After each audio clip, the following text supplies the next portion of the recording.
అంతటా ఉండేది విష్ణుతత్వం కదా. అంతటా ఉన్నవాడు ఆయన యోగనిద్ర ఎందుకు చెందుతారండి? యోగనిద్రను ఎందుకు వరిస్తారండి?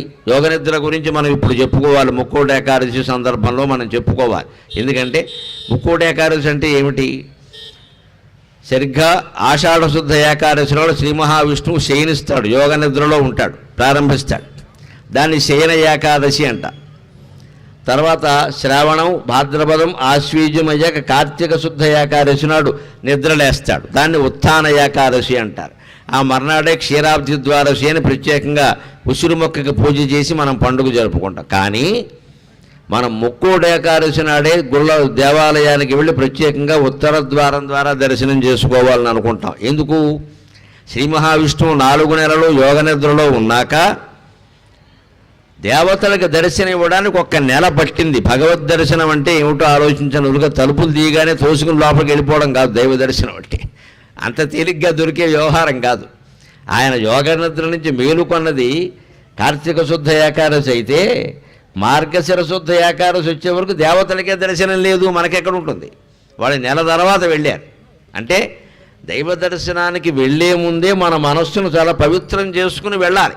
అక్కడికి వెళ్ళాక పవిత్రం అవుతుంది అనేది వేరే విషయం. అసలు వెళ్ళే ముందు కొంత పవిత్రం చేసుకోవాలి కదా. అందుకని మనం మానవ తత్వంలో మార్చుకోవాల్సింది ఏమంటే, గుళ్ళోకి వెళ్ళేటప్పుడే అసలు ఖచ్చితంగా మనం పవిత్రమైన హృదయంతోనే వెళ్ళాలి. ఆ పవిత్రత ఏర్పడడానికి దేవతలకి యోగ నిద్రలోంచి విష్ణువు లేచాక 1 నెల పట్టింది. 30 రోజుల పాటు సాధన చేస్తే తప్ప, దీక్ష చేస్తే తప్ప దేవతలకు కూడా భగవద్ దర్శనం లభించదు. అందుకే అన్ని దర్శనాల్లోకి ముక్కోటి దర్శనం దుర్లభం అన్నారు. అందుకని అనుకున్నా కూడా ఒక్కోసారి సాధ్యం కాదు. అది ఏదో అనుకుంటాం కానీ దొరకదు కొంతమందికి. ఎందుకంటే అంత పుణ్యం వాళ్ళు చేసుకోలేదు అంటారు. అలాంటి తేడాలన్నీ ఉంటాయి. అందుకని గజేంద్రుడు నిజంగా మీరు ఆలోచించండి, కథ ప్రకారం నీళ్లు తాగదలుచుకుంటే లోపలికి దిగాలండి. ఆయన దగ్గర పెద్ద తొండ ఉందిగా, 5 HP మోటారు. ఆ తొండ అందులో పెట్టి లాగేస్తే నీళ్ళు ఏమిటి చెరువు వచ్చేస్తుంది. తాగచ్చుగా. ఒకడు ఎలా ఉంటాడంటే లోకంలో మామూలుగా చేసే పని పెద్ద హడావుడు చేస్తాడు, పెద్ద హడావుడు. అలాగే గజేంద్రుడు కూడా వెనకాల ఆడ ఏనుగులు వచ్చేసరికి నేనెవడో తెలియాలని అందులో దిగాడు. ఎవడు దిగమన్నాడు? పోనీ దిగిన వాడు పోనీ నీళ్లు తాగి ఊరుకున్నాడా? ఆ నీళ్ళన్నీ ఆడ ఏనుగుల మీద పోసాడు. జలకాల ఆటలు మొదలెట్టాడు. ఇక్కడ జీవితంతో ఆడుకుంటే దేవుడు వస్తాడు అప్పుడు ఖచ్చితంగా. జీవితంలో సాగనిస్తే ఏ గొడవ ఉండదు. మనం దాంతో చెర్లాట మొదలెట్టామనుకోండి, అప్పుడు వస్తాయి ఆపదలు. కిందనున్న మట్టి అంతా పైన పోసాడు, పైన గట్లన్నీ కిందకి తీశాడు, కింద తొండం పెట్టి పైకి లాగి. ఇదంతా చేయమని ఎవరు చెప్పారండి? కుక్క నీళ్లు తాగడానికి. ఈయన ఈ లోపలవన్నీ గట్లన్నీ కింద కూల్చేసి మట్టి అంతా పైకి తీసేయడం వల్ల ఏమైంది? ఆ మూలలో ఉన్న మొసలికి కదలకి వచ్చింది. ఇది మామూలు చెరువులో ఉంటే అది లేచేది కదా, అది అక్కడే ఉండేది. ఈ మొత్తం కెలికలం చేసి పాడు చేసేసరికి ఆ మొసలికి మెలకు వచ్చింది. ఇదేదో వచ్చింది అని పట్టుకుంది. అయిందా మరి? అదే తాపత్రయం అంటే. జీవితాన్ని ఎప్పుడు కెలక్కూడదు, జీవితాన్ని చిలకాలి, కెలక్కూడదు. పెరుగు చిలికినట్టుగా జీవితాన్ని చిలకాలి. చిలికితే అమృతం వస్తుంది, కెలికితే దుర్గంధం వస్తుంది. మనం జీవితాన్ని కెలుకుతాం అనవసరంగా, చిలకం. మనం చిలకడం అంటే దాని సారాన్ని గ్రహించడం, కెలకడం అంటే పని లేక వేలెట్టడం. ఎందులో మనం కల్పించుకోవాలి, ఎందులో కల్పించకూడదు, ఎక్కడ జీవితాన్ని నుంచి పక్కకి వెళ్ళిపోవాలి, ఎక్కడ ప్రవేశించాలో నిర్ణయించుకోవాలి. దానివల్ల వచ్చింది ఇబ్బంది అంతా. అందుకని ఏం చేస్తున్నాడు నేను? మొదటి పద్యంలో ఎవరన్నా తెలుసా? దేవుణ్ణి రమ్మనట్లా, ప్రార్థించట్లా, కాపాడమని అడగల. నానానేక పయోధములు వనములోనన్ పెద్ద కాలంబు సన్మానింపన్ 10,00,000,000 కరిణీనాథుండనయ్యుండి మద్దానాంబ పరిపుష్ట చందన లతాం తచ్ఛాయలందుండక ఈ నీరాశను ఇటేల వచ్చితి భయం బెట్లో గదే ఈశ్వరా. ఇది మొదటి పద్యం. ప్రార్థన బాగుంటే పోతన గారి పద్యంలో ప్రార్థన చేస్తే విష్ణువు రాకపోవడం ఏంటండి? ముక్కోడు దేవతలు వచ్చేద్దా? కానీ ఈ ప్రార్థనలో గజేంద్రుడి యొక్క అహంకారమే ఉంది తప్ప ప్రార్థన లేదు. దాని లోపల అర్థం తెలుసుకుంటే తెలుస్తుంది. ఏమంటున్నాడు ఆయన? నానానేక పయోధములు వనములోనన్ పెద్ద కాలంబు సన్మానింపన్. అనేక రకాల కొన్ని వందల ఏనుగులు నన్ను శవిస్తూ ఉంటే హాయిగా ఆ అరణ్యంలో ఉండకుండా ఇక్కడికి ఎందుకు వచ్చా? దీన్ని రాజసాహంకారం అంటారు. నా దగ్గర పెద్ద సైన్యం ఉంది, ఏనుగులు ఉన్నాయి, నేను మహారాజుని, హాయిగా అక్కడ ఉంటే ఈ మొసలు పట్టుకునేది కాదు, 1000 ఏళ్ళు యుద్ధం చేసినా ఇది వదలట్లా, అసలు ఎందుకు తెచ్చుకున్నా ఇదంతా, అనవసరంగా ఇంట్లో కూర్చుంటే పోయేది కదా, ఆ రాజస అహంకారం అంటారు. అన్ని వేల ఏనుగులు నన్ను సేవిస్తున్నాయి అని తలుచుకోవడం ఉందే, అది 10,00,000,000,000 కరణీనాథుండనయ్యుండి 10 లక్షల ఆడు ఏనుగులకి భర్తలయ్యుండి. ఎవడడిగాడు నీ విషయాలు ఇవన్నీ? ఇది కామవాంఛలు, తమో గుణం అంటారు. నీ భార్యల రికార్డు ఆధార్ కార్డా? నేను ఎవడని అడిగాడా? నీకు ఎంతమంది పెళ్ళాలు ఉంటే మాకే? మొసలు పట్టుకుని ఎడుతుంటే ఓ పక్క. అంటే వీడు అసలు బాధ ఏమిటంటే మొసలు పట్టుకుందని కాదు, భార్యలు చూస్తుండగా పట్టుకుందండి, అదే అవమానం. అది మొగాడు బుద్ధి ఎలా ఉంటుంది అంటే, ఒక్కడో పెడుతుండగా ఎవడో గోమె కొడితే మాట్లాడు, తుడి చేసుకుని వచ్చేస్తాడు. భార్య ఉండగా కొట్టాడు అనుకో, ఎగబడి కొట్టేస్తాడు మొత్తం. ఇక్కడ మావిడు ఉండగా కొడతావా అంటే దెబ్బలో నాకు అర్థం కాదు. భార్య ఉంటే ఒకలాగా, భార్య లేకపోతే ఒకలా, దెబ్బే, గోబే, వాపు వాపే. ఎవరున్నా ఎవరు లేకపోయినా గోబే, వాపు వాపే, దెబ్బే. కానీ మనిషి ఫీలింగ్స్ అంటారండి వీటిని. భావాలు ఎలా ఉంటాయంటే 10 మందిలో చూస్తుండగా, అంటే మరి చూడకుండా లోపల పిలిపించి కొట్టాలి ఇటువంటి వాడిని. వాడు కోపం వచ్చింది కొట్టాడు, ఆలోచిస్తారంటే ఇవన్నీ. మన ఆలోచనలు ఇలాగే ఉంటాయి. సరిగ్గా గజేంద్ర మోక్షం అదే. వింటే పుణ్యం అన్న కాదు, విశ్లేషణ చేసుకుంటేనే ఏదైనా తెలుస్తుంది, లేకపోతే ఏమీ తెలియదు. మనం గజేంద్రులాగే ఉంటాం. వాడు గజం, మనం అరగజం, అంతే తేడా. వాడు గజమేనా, మనం అరగజం. కథ అర్థమైతే మనం అలా ప్రవర్తించకుండా ఉంటాం, అప్పుడు బాగుంటుంది జీవితం. అంతేకాని గజేంద్ర మోక్షం వింటే పుణ్యం అంటే ఏమి పుణ్యం? విశ్లేషణ చేసుకుంటేనే పుణ్యం.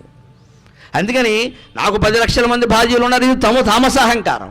ఇంకో మాట, మద్దానంబ పరిపుష్ట చందనలతాంత ఛాయలందుండక. ఈ ఏనుక్కి ఈ దవడల నుంచి అండి మదజలం స్రవిస్తూ ఉంటుందండి. అది తేనె రంగులో ఉంటుంది, తేనె రుచిలో కూడా ఉంటుంది. దాన్ని తుమ్మెదలు వాళ్ళు సేవిస్తూ ఉంటాయి. మదజలం అంటారు దాన్ని, మదం అంటారు. 9 రంధ్రాల నుంచి దానికి మదం స్రవిస్తూ ఉంటుంది. ఈ చెక్కడి నుంచి జారేదాన్ని మదం అని ప్రత్యేకంగా అంటారు. ఆ మదజలం ఎంత ఉందంటే అది ఆ బాగా మదం ఎక్కిన ఏనుగు నుంచే వస్తుంది, ముసలి ఏనుగులకు రాదు. ముసలి ఏనుగులు కూడా మీకు లెక్క అంటే సర్కస్ ఏనుగులు చూడండి, ఈ దవడల మీద సారల్లా ఉంటాయి కిందికి. అది అంటే మొత్తం ఎండిపోయింది వ్యవహారం. అది కారి చారబడింది, ఇక కారదు. ఆ మదజలాన్ని బట్టి నిర్ణయిస్తాడు మదపుటేనుగా కాదా, ఆ మదం స్థాయిని బట్టి. అటువంటి మదపుటేనికి అందుకని ఏమనుకుంటుంది, నా మదజలం అక్కడ ఉన్నప్పుడు ఎంత స్రవించేదంటే అది కింద కాలువలు కట్టేది. ఆ కాలువల నీళ్లు మంచి గంధపు చెట్లకి పనికొచ్చేవి. ఆ రకంగా అడవిలో కొన్ని 100 మంచి గంధపు చెట్లు నా మదజలం కారణంగా పెరిగాయి. ఇదేమంటారు? సాత్విక అహంకారం. ఈ 3 సాత్విక, రాజస, తామస అహంకారాలు ఉండి ఏమంటాడు? పిలవడం మాత్రం భయం పెట్లో కదే ఈశ్వర అంటున్నాడు. నాకు భయం అవుతుంది అని అడగాలి, రమ్మని కాపాడమని అనలేదు. అందుకే విష్ణువు రాలేదు. ఇదే మహావిష్ణువు తత్వం. భగవంతుడైనంత మాత్రానే మనకు అనుమానం వస్తూ ఉంటుంది ఒక్కోసారి. దేవుడు ఏంటంటే ఊరికే గుళ్ళో కూర్చుంటే ఎలాగ అందరినీ కాపాడదు. మరి దేవుడికి పనే లేదు ఇక్కడ. నన్ను కాపాడమే పని ఇక్కడ. ఎందుకు కాపాడతారండి? ఆయన కూడా ఎవరన్నా ప్రార్థన చేయాలి కదా. ఇంట్లో కూర్చొని జపం చేసామా, ప్రార్థన చేసామా, ఏమీ చేయకుండా దేవుడు ఎందుకు కాపాడతారండి? ప్రార్థన చేసిన వాడినే కాపాడుతాడు. ఆ ప్రార్థన కూడా ఎలా ఉండాలి? నిరహంకారంగా ఉండాలి. అహంకారం కనపడద్దు. ఇందులో అహంకారం కనపడుతోంది. అందుకే విష్ణువు రాలేదు. ఎప్పుడు వచ్చాడు? లావొక్కింతయు లేదు, ధైర్యము విలోలంబయ్యే, ప్రాణంబులుంటావులు తెప్పెను, మూర్ఛ వచ్చే తనువుండస్యన్ శ్రమంబయ్యడిన్ అని తన బలహీనతను అంగీకరించి, నీవే తప్పని తప్పరం వెలుగ మన్నింపన్గదే దీవుని రావే ఈశ్వర కావవే వరద సంరక్షించు భద్రాత్మక. నువ్వు తప్ప ఇంకో గతి లేదు. నా శరీరం చిక్కిపోయింది, బలం తగ్గిపోయింది. లావు అంటే బలం ఎక్కడ, ఏదో లావుగా ఉండడం కాదు, బలం తగ్గిపోయింది. ప్రాణంబులుంటావులు తెప్పెను, పైన ఉండే ప్రాణం కిందకు వచ్చింది, కిందకుండే అపానం పైకి వెళ్ళిపోయింది, చచ్చిపోతున్నాను, ఊపిరాడక నన్ను కాపాడవయ్యా అని బలహీనతను అంగీకరించి ప్రార్థిస్తే అప్పుడు ఒక్క క్షణం ఆగలేదు. మీరు గమనించండి, లక్ష్మీదేవికి చెప్పలేదు, సిరికిని చెప్పడు, శంఖచక్ర యుగం నుంచి ఏదో ఈ సంధింపడు. భక్తుడిని కాపాడాలంటే ఆయుధాలు ఉండాలి కదా, శంఖచక్రాలు కూడా చేత్తో పట్టుకోలేదుట. ఏ పరివారంబును చేరడు, వైకుంఠంలో ఉండే విశ్వక్సేనుండి కానీ పరివారాన్ని కానీ ఎవరిని పిలవలేదు. అభ్రగపతులను పన్నింపడు. కనీసం వేగంగా రావాలంటే గరుత్మంతుల మీద రావాలి కదా, గరుడ ఎక్స్ప్రెస్ అయినా ఎక్కాలి కదా, గరుత్మంతుడు కూడా పిలవలేదు. అంతేకాదు, పోతన గారు ఇంకో అందమైన మాట చెబుతాడు. హడావుల్లో ఉండే మనిషి ఎలా ఉంటాడంటే తలదూకోవడం కూడా మర్చిపోతాడట. ఆకర్ణికాంతర ధమ్మిళ్ళము చక్కనొస్తాడు. సరదాకి లక్ష్మీదేవితో పాచికలు ఆడుతున్నాడు కాబట్టి నెత్తి మీద కిరీటం లేదమ్మా, జుట్టు మాత్రం ఉంది, జులపాలు బ్రహ్మాండంగా ఉన్నాయిగా, అవి చెవుల మీద పడుతున్నాయి. ఆ చెవుల మీద పడుతున్న జుట్టు అయినా దువ్వుకోవాలా వద్దా? అది కూడా దువ్వుకోలేదుట, అంత కంగారు పడ్డాడు. అంటే భక్త రక్షణ కోసం ఎప్పుడూ సిద్ధంగా ఉంటాడు భగవంతుడు మహావిష్ణువు. మనం నమ్మాలి ఆ విషయాన్ని, మనం పిలవడమే ఆలస్యం. అందుకే ఏడుకొండల వాడిని ఒక పిలుపులో పిలిచితే పలుకుతావట అంటారు. ఊరికే అనలేదండి ఆ మాట. ఆ పదముక్కుల వాడు పిలిచితే ఒక పిలుపులో పిలిచితే పలుకుతావట. ఆ పిలుపు ఎక్కడి నుంచి రావాలి? నాభి దగ్గర నుంచి రావాలి. ఆర్తితో పిలవాలి, అజీర్తితో పిలవకూడదు. అన్నం తిన్నాం కదా కాసేపు భజన చేద్దాం అని చేయకూడదమ్మా. దేవుడు రాకపోతే నేను అన్నమే తిన్ను అన్న ఆర్తితో చేస్తే దేవుడు వస్తాడు. అన్నం తినేసి కాలక్షేపానికి చేయడం కాదు. కాలక్షేపానికి చేసినా మంచిదే, వచ్చే జన్మలో వస్తాడు, ఈ జన్మలో రాడు. నువ్వు కాలక్షేపానికి చేసావు. అన్నం తినడానికి దేవుడు రాకపోతే తేలాల్సిందే ఈ విషయం అంటే వస్తాడు ఖచ్చితంగా. గజేంద్రుల్లో ఆ పట్టుదల ఎప్పుడు వచ్చిందంటే చివరిలో వచ్చింది. అందుకని వచ్చాడు. ఇంకో చిత్రం జరిగింది. ఆయన వచ్చాడు, విడిపించాడు. వచ్చిన వెంటనే ఏం జరిగింది తెలుసా? ఆయన ఒక్కడు రాలేదురా, రావడం ఆయన ఒక్కడే వచ్చాడు, కానీ ఆయన వెనకాల చాలా వచ్చాడు. అది మహావిష్ణు తత్వం. తన వెంటన్ సిరి లచ్చి వెంటన్ అవరోధ వ్రాతమున్ దాని వెంకను పక్షీంద్రుడు దాని వెంకను ధను కౌమోదకీ శంఖ చక్రని కాయంబోను నారదుండు ధ్వజనీకాంతుండునై వచ్చి రుయ్యన వైకుంఠపురంబునం గలుగువారు ఆబాల గోపాలమున్. మనం అమాయకంగా అనుకుంటాం. ఈ కాలంలో ఇంకా బాగా వ్యాపిస్తోంది అమాయకత్వం. ఏమిటో తెలుసా? ఆరోగ్యానికేమో సూర్యుడు అంటాం. ఆరోగ్యం బాగా లేదంటే జాతకాలు చెప్పేవాళ్ళు ఏమంటారు? ఆరిత్య హృదయం చదవండి అంట. డబ్బు లేదండి అంటే కనకధారాస్తవం చదవండి అంట. శని పెట్టేసింది అంటే నవగ్రహ స్తోత్రం చదవండి. గుళ్ళోకి వెళ్ళి నవగ్రహాల చుట్టూ తిరగండి. మా అబ్బాయికి చదువు రావట్లేదంటే సరస్వతి దండకం చదవండి. ఇలాగా మా అమ్మాయికి పెళ్ళి అవ్వట్లేదు, రుక్మిణీ కళ్యాణం చదివించండి. ప్రతి లోపానికి, ప్రతి కష్టానికి ఓ దేవుణ్ణి, ఓ మంత్రాన్ని చెబుతారు. కానీ మహావిష్ణువు ఎలాంటి వాడంటే సింగిల్ విండో సిస్టమ్. ఒక మాటలో చెప్పాలంటే ఆయన పట్టుకుంటే అందరినీ పట్టుకోరండి. అదే పోతన గారు ఇక్కడ చెబుతున్నాడు చూడండి. ఆయన ఒక్కడే వచ్చాట, కానీ తన వెంటన్ సిరి, ఆయన వెనకాల లక్ష్మీదేవి వచ్చింది. అదే నేను ఇందాక శ్లోకంలో చెప్పా. కంగారుగా వెళ్ళిపోతున్నాడు ఆయన. లక్ష్మీదేవికి అనుమానం వచ్చింది. అడిగదనని కడు వడిజను అడిగిన తను మగుడ నుడువడని నడయుడుగున్ మెడ మెడ సిటి మూడి తడబడ అడుగిడు నడు గిడదు జడిమన్ అడుగిడు నెడలన్ అని 23 డకారాలు ఉపయోగించి పద్యం రాస్తాడు మన మహాకవి బెంబెర పోతన. ప్రపంచ సాహిత్యంలో ఇలాంటి పద్యం లేదు. 23 డకారాలు ఒకే పద్యంలో. ఎక్కడ అర్థహీనమైంది ఒక్కటి కూడా లేదు, అన్నీ సార్థకమైన మాటలే. అడిగదనని కడు వడిజను అడిగిన తను మగుడ నుడువడని నడయుడుగున్ వెడ వెడ సిటి ముడి తడబడ నడుగిడు నడు గిడదు జడిమ అడుగిడు నెడలన్. అడుగుదామని ముందుకు అడుగుతోందిట, కానీ అడిగితే మాత్రం ఇప్పుడు చెప్పాడు 100 ఫోన్లు ఈయనకి చెబుతాడేటి. అందుకని లక్ష్మీదేవికి అనుమానం చెప్పడం. అదే నేను శ్లోకంలో రాసా. కా మధురేక్షణ స్మరతి త్వాం స్వామిన్ వదేత్యర్థిత. ఏవయా, ఎవరో స్మరిస్తున్నారా నిన్ను? విరహవేదంతో బాధపడుతున్నారా, వెళ్ళిపోతున్నావు అని అడుగుతూ ఉంటే కించిత్ కుంచిత వామలోచన సఖీరుద్ధక హరిపాతునక. ఆ కుంచుకున్నటువంటి కళ్ళతో ప్రశ్నిస్తున్న లక్ష్మీదేవికి సమాధానం చెప్పకుండా వెళ్ళిపోతున్న శ్రీ మహావిష్ణువు మిమ్మల్ని అందరినీ రక్షించునుగాక అని చమత్కారంగా నేను ఈ శ్లోకం చెప్పుకున్నా సరదాగా. అందులో ఉండే తత్వం ఒక్క 2-3 నిమిషాల్లో చెప్పుకుని మనం సెలవు తీసుకుందాం. మహావిష్ణువును ప్రార్థిస్తే వెనకాల లక్ష్మీదేవి వచ్చిందంటే అర్థం ఏమిటండి? గుళ్ళోకి వెళ్ళి దేవుడికి దండం పెట్టాలమ్మా. పెట్టి ఏం కోరాలో తెలుసా? నాకు తెలియదు, నన్ను కాపాడు. అదే కోరండి, ఇంకేం వద్దు. నేను అదే కోరతాను. నాకు తెలియదు, నన్ను కాపాడు. ఇది గొప్ప కోరిక. ఏమి అడగద్దు. డబ్బు కావాలి, పిల్లలు కావాలి అడగద్దు. డబ్బు ఇచ్చామంటే డబ్బు ఇస్తాడు, 1 కోటి రూపాయలు ఇస్తాడు, కోటికి సరిపడా డబ్బు ఇస్తాడు. దెబ్బకు మొత్తం డాక్టర్ పట్టుకుపోతాడు. 2 కిడ్నీలు పాడయ్యాయండి, అది 1/2 కోటి, ఇది 1/2 కోటి తీయండి అంటాడు. ఏమైంది నీ కోటి ఇక్కడ? కోటి అడగడం కంటే కిడ్నీ అడగడం మంచిది కదా.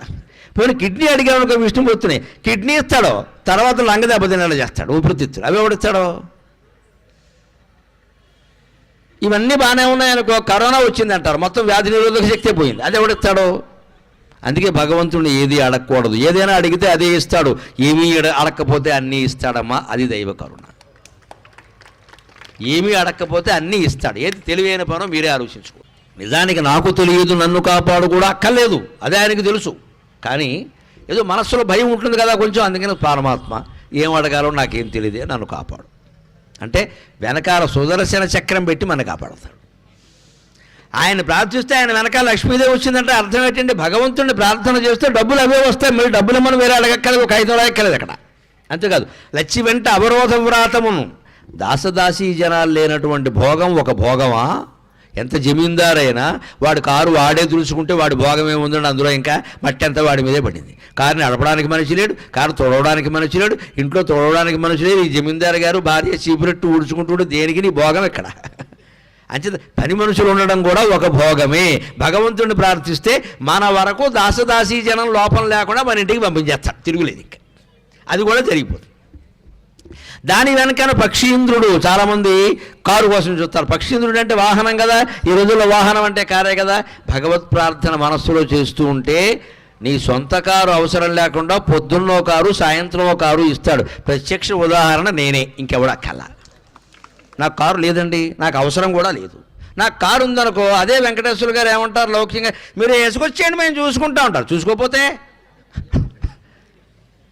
ఎందుకు వచ్చిన గొడవమ్మా? కొన్ని పనులు వాళ్ళకి సొంత కారు ఉండకూడదు. భగవత్ కటాక్షం, సరస్వతీ కటాక్షం. పిల్లలు ఎదురుగా ఉన్నారు కాబట్టి బాగా చదువుకోండి, డబ్బు మీద దృష్టి పెట్టకండి, బాగా చదువుకోండి. సరస్వతి కటాక్షం ఉంటే లక్ష్మీదేవి వెనకాల పరిగెత్తుకొస్తుంది. చదువుకుంటే విద్వాన్ సర్వత్ర పూజ్యతే, ఈ దేశం ఆ దేశం లేదమ్మా. దాని వెనకన పక్షీంద్రుడు అంటే మీరు భగవద్భక్తులైతే, మీ వైదుష్యం ఉంటే వాహనాలకు లోటేం లేదండి. పొద్దున ఒకటి సాయంత్రం ఒకటి, అన్ని కార్లు మనమే. ఏది మనం తొడవక్కల్లా, ఏది మనం కడగక్కల్లా, దేని మరమ్మతులు మనకు సంబంధం లేదు. డ్రైవర్ని పెట్టుకోక్కల్లా, ఖాళీ సమయంలో వాడు మనం బేకాడుకుంటూ కూర్చోక్కల్లా. ఎంత సుఖం అది. దాని వెనకను పక్షీంద్రుడు, దాని వెనకను ధనుక్కౌమోదకీ శంఖ చక్ర నికాయంబును. ఇవాళ కార్లు బంగారం ఉండగానే సరిపోతుంది. సెక్యూరిటీ, రక్షణ ఎక్కడుందండి? రక్షణ ఇవాళ చాలా పెద్ద సమస్య అండి, మహానగరాల్లో పట్టణాల్లో కూడా. ఇంట్లో ఉన్న ఇబ్బందే, ఇంట్లో లేకపోయినా ఇబ్బంది. ఇంట్లో లేకపోతే సొమ్ములు పోతాయి, ఇంట్లో ఉంటే ప్రాణాలు కూడా పోతాయి. అలాగని ఇంట్లో ఉండడం మానేస్తామా, ప్రయాణాలు మానేస్తామా? భగవన్నామాన్ని ఎవడు నిరంతరం మనస్సులో స్మరిస్తూ ఉంటాడో వాడింటికి బలిచక్రవర్తి ఇంటికి శ్రీ మహావిష్ణువు కాపలా కాసినట్టు కాస్తాడమ్మా. తిరుగులేదు, ఇంకా తిరుగులేదు. మన చేతిలో ఉన్నది భగవన్నామం, మర్చిపోకండి. నేను మొదట చివర జీవితం అంతా చెప్పే మాట ఇది. మీరు స్మరించండి, మీరు స్మరించండి. ఏ దీక్షలు, ఏ వ్రతాలు, ఏ నోములు ఏమి వద్దు. మనస్సులో భగవంతుడు స్మరించండి. మనస్సులో స్మరించదలుచుకుంటే మడి లేదు, ఆచారం లేదు, స్నానం చేసే సమయం లేదు, భోజనం చేసే సమయం లేదు, ఎప్పుడైనా స్మరించవచ్చు. దానికి నియమం లేదు, నిష్ట లేదు, మనస్సుకి రూపం లేదు, కాబట్టి ఏ నియమం ఉండదు. బయటికి స్మరించాలంటేనే అవన్నీ వస్తాయి. ఈ దీక్ష పెట్టాం, ఆ వ్రతం పెట్టి, ఇవన్నీ తలనొప్పేనమ్మా. ప్రతిదానికి ఏవో ఒకటి ఉంటాయి. అందులో పట్టడం వల్ల లాభం కంటే ఏదో తేడా రావడం వల్ల సెంటిమెంట్ ఎక్కువ, చచ్చిపోతూ ఉంటాం ఇంట్లో కూర్చొని. ఆ తేడా వచ్చేసింది, ఆ తేడా వచ్చేసి అన్ని రోజులు పాటించాను, ఒక్కరోజు కాళ్ళు కడుక్కోలేదు. దేవుడు అంత కక్ష కట్టాడమ్మా. దేవుడిని పిశాచం అనుకోకండి. దేవుడు ప్రియుడు, దేవుడు రాక్షసుడు కాదమ్మా. దేవుడు దేవుడు, దేవత. నువ్వు ఒక్కరోజు నియమం తప్పితే దేవుడు కక్ష కడతాడా? అలా అయితే దేవుడు అవుతాడా? అంతగా మనకు బాధ అనిపించింది అనుకో, అమ్మా ఏదో పొరపాటు చేశానమ్మా అని అమ్మవారి దగ్గర చెబితే క్షమించదా? ఆవిడ తల్లి అండి, ఆవిడ తల్లి. భగవంతుడు అంటే తల్లి. భయపడతారేమిటి? భగవంతుడికి కూడా భయపడితే ఇంక లోకంలో మనకు భయపడకుండా వాడు ఎవరు లేడు ఇక్కడ. భగవంతుడి దగ్గర భయం ఉండకూడదు. ఎప్పుడు హాయిగా చనువు ఉండాలి, ఒళ్ళో కూర్చునేలా ఉండాలి. అందుకని ధనుక్కౌమోదకీ శంఖ చక్ర నికాయం అంటే ధనుస్సు, గద, శంఖం, చక్రం, ఈ ఆయుధాలన్నీ వెనకాల వచ్చాయంటే నువ్వు నారాయణాయ నమః, ఓం నమో నారాయణాయ, ఓం నమో శివాయ, నమో శ్రీమాత్రే నమః, ఇలా ఏదో ఒకటి చెప్పిస్తూ ఉంటే సర్వాయుధాలు త్రిశూలం సహా నీ వెనకాల తిరుగుతూ ఉంటాయి. నీ జోలికి ఎవ్వడు రాడు, నీ ఇంటి జోలికి ఎవ్వడు రాడు, నీ భార్యా పిల్లల జోలికి ఎవ్వడు రాడు. వస్తే మటాష్, తిరుగులేదు ఇంకా. అంతేకాదు, చాలా గొప్ప విషయం చెప్పి మనం సెలవు తీసుకుందాం. గురువు గురించి వెతుకుతూ ఉంటాం. ఈ ప్రవచనం విన్నాక మీకు అందరికీ ఏమనిపిస్తుందంటే, మంచి గురువు దొరికితే ఇలాంటి ఆయన దగ్గర మన సందేహాలన్నీ తీర్చుకుని చక్కగా జ్ఞాన మార్గంలో వెళ్ళచ్చు అనిపిస్తుంది కదా. మరి మీ సందేహాలు తీర్చడానికి నేను ఇక్కడ కూర్చుని నా సందేహాలు ఎవరు తీరుస్తాడు? తెల్లారేసరికి నేను హైదరాబాద్లో ఉండాలి, మన దుకాణం మళ్ళీ రేపు ఎక్కడ ఉంది అక్కడ, అంతేనా? కానీ మీరు మనస్సులో భగవంతుడు స్మరిస్తే, నారదుండు, విష్ణువు వెనకాల నారదుడు వచ్చేట. అక్కడ గజేంద్రుడు నారదుడిని పిలవలేదే, నారదుడిని పిలవలా, వచ్చేట. అంటే భగవంతుణ్ణి మీరు స్మరిస్తే మీకు అవసరమైన గురువు మీ ఇంటికి వచ్చి మీకు ఉపదేశం చేస్తాడమ్మా. నిర్భయంగా హాయిగా ఉండొచ్చు. మీరు ఏ గురువుల్ని కాకా పట్టక్కర్లేదు, పీఠాధిపతుల వెనకాల పడక్కర్లేదు. ఇవాళ గురువుల్ని కాకా పట్టాలంటే వాళ్ళ కింద నలుగురు ఉంటారు, ఆరుగురు, ఈ చెంచా గ్యాంగ్ని కాకా పట్టాలి. సప్త ప్రకారాల్లో ఉంటారు ప్రతి గురువు గారి దగ్గర, ప్రతి పీఠాధిపతి దగ్గర. ముందు వీళ్ళ పట్టుకోవాలి. వాళ్ళు ఏమంటారు, 50,000 కట్టి మాట్లాడమంటారు, కట్టాక మాట్లాడాలి ఫోన్లో. లేదా పీఠానికి ఎంత ఇమ్మంటారు. ఎవడు పడతాడు ఇవన్నీ? ఎక్కడి నుంచి? ఇంత చేస్తే ఆయన ఏం చెబుతాడో తెలియదు. నీ మనస్సులో నువ్వు భగవంతుడిని స్మరిస్తే నీకు నచ్చే గురువుని, నీకు నచ్చిన విషయాలు చెప్పే గురువుని, నీకు అవసరమైన గురువుని నీ ఇంటికి పంపిస్తాడు ఖచ్చితంగా. అందులో తేడా ఏం లేదు. ఇంకా అదే నారదుడు కూడా వచ్చాట. ధ్వజనీకంతుండునై విశ్వక్సేనుడు సేనాధిపతి, యుద్ధం కూడా చేయగలిగిన సామర్థ్యం కలిగిన వాడు. ఆబాల గోపాలమున్ వైకుంఠపురంలో ఉన్నవాళ్ళు అందరూ వచ్చారు. ఇది మహావిష్ణు తత్వం. అంటే భగవంతుడిని పిలిస్తే మన ఇంటికి భగవంతుడి వెనకాల ఉండేవాళ్ళు అందరూ వచ్చారంటే అర్థం ఏంటి? ముఖ్యమంత్రి గారిని మన ఇంటికి భోజనానికి పిలిచామనుకోండి, అప్పుడు ఆయన ఒక్కడే రాడండి, వెనకాల చాలామంది వస్తారు. పిలిచే ముందే ఆలోచించుకోవాలి. ఒక 100 మందికి భోజనం సిద్ధం చేసుకోవాలి. కానీ మీరు అక్కడే వస్తారనుకుని సింగిల్ ప్లేట్ భోజనం చెప్పారంటే గోమ్మే కొట్టి పంపిస్తారు. సీఎంని ఇంటికి భోజనానికి పిలుస్తావా? ఒక్క భోజనం సిద్ధం చేస్తావా నువ్వు? ఒక 100 మందికి చేయొద్దు, వెనకాల ఉండరు కానవాయ్, ముందో 10 వెనకాల 10, ముందు జిల్లా మంత్రులు జిల్లా నాయకులు అందరూ వచ్చేస్తారో తప్పదు. అది నువ్వు పిలిచేటప్పుడు ఆలోచించుకోవాలి. మరి ముఖ్యమంత్రికి ఎంత వైభవం ఉంటే మూల విరాట్ అయిన శ్రీ మహావిష్ణువుకి ఎంత వైభవం ఉంటుందో ఆలోచించండి. గోవిందా, అంత వైభవం ఉంటుంది ఆయనకి. ఆయన్ని మనకి మనస్సులోకి పిలిచాము అంటే వెనకాల రక్షణ గురించి కానీ, ధన కనక వస్తు వాహనాదుల గురించి కానీ కించిత్తు కూడా ఆలోచించాల్సిన అవసరం లేదు. అంతా భగవంతుడు కల్పిస్తాడు. అందుకని విష్ణు సహస్రంలో ప్రసిద్ధమైన ఒక్క శ్లోకం చదువుకుని మనం సెలవు తీసుకుందాం. క్షీరోదన్వత్ ప్రదేశే శుచిమణి విలసత్సైకతే మౌక్తికానాం మాలాదృప్తాసనస్థః స్ఫటికమణినిభైర్మౌక్తికైర్మండితంగ శుభ్రైరభ్రైరదభ్రైరుపరి విరచితైః ముక్తపీయూషవర్షైః ఆనందీ ఆనందీ నః పునీయాత్ అరినళిన గదా శంఖపాణిర్ముకుందః. స్వస్తి.